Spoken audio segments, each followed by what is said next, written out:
best credit cards to use in 2025. All right, so right off the bat, we have Discover It Cashback. So this card, you will need at least a 670 to get approved for this card. If you have some trade lines on your profile, you have a good score, you have lots of history, you can get approved for around 5 to 10K. On a CPN, you can get approved under a CPN. Just make sure you have a thick profile before you apply for credit cards. If you try to add like authorized users, you will get denied.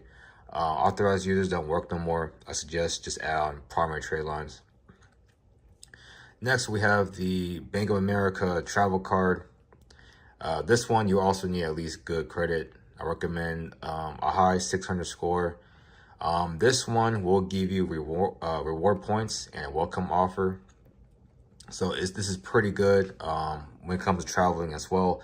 And the travel rewards will provide you high credit lines up to 50K. But usually you will start with around 5 to 10K. And then once you pay it off on time, the credit limits will increase over time. So this is a good credit card to use. Next is the Capital One Venture Rewards credit card. Again, this is for good credit. There is an annual fee, but this card is also a high credit line, and they will give you a good welcome offer. So probably like a couple $100. But yes, Capital One is always good. Capital One will basically approve for almost anyone with good credit. If you guys have collections, repos, bankruptcies, you will not get approved for any of these cards. So this one's about the same thing. It's just the reward side, so I'm gonna skip over this one. Okay, so this is the Discover It Chrome. Pretty much the same thing, just different reward rates or APRs. But yeah, this is pretty good. Expect around 3K to 5K when you apply. But if you have about 10 to 15 credit lines on your profile, paid off, closed, most definitely you'll get about 15K when you try to apply for it. And then within 6 months, you can add another 5-10K increase. All right, so this is Wells Fargo. Wells Fargo, I'm not a fan of Wells Fargo because when it comes to the banking, they're a little more strict. And you can only withdraw $300 a day. But they do have high APRs when it comes to Wells Fargo. So for me, I don't recommend it. If you do have Wells Fargo, it is easier to get approved, but you would need a good credit score. I recommend a mid 700 or a low 710 score. They are pretty strict with the approvals, by the way. And then you have the Reflect card. About the same thing as this one, so really not much of a difference, but this one is better for balance transfer, so you get a higher balance transfer compared to this card. And then you have your Chase Unlimited card. This is one of the best ones, and it has a high credit limit. So if you want a 30K credit limit, you will have to have a good 800 credit score, at least 5 to 7 years of history. 10 years will guarantee you 30K or 25K, 20K on the low end. Works for CPNs as well. Bad credit, not recommended.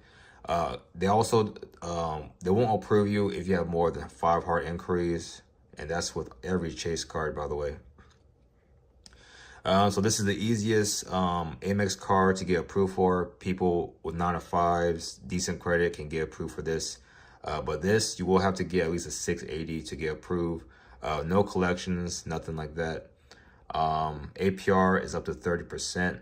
So if you're in the 680, you will get around a 25% APR.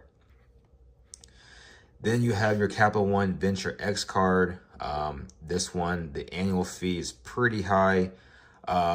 This one I don't really recommend, but it is a higher credit score bracket. So if you have a higher credit score, you can go for this one.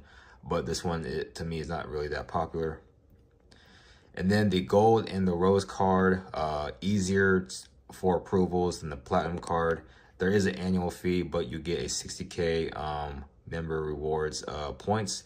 And the minimum score is 670, but most likely you need a 690 at least, with lots of trade lines, lots of history on your profile.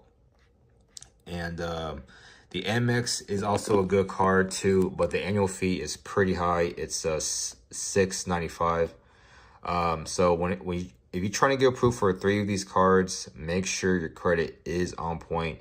But that's where you can apply add trade lines. So if you need trade lines, please visit the links in my description on the bottom of the video if you guys need trade lines, and it should report within 2 weeks.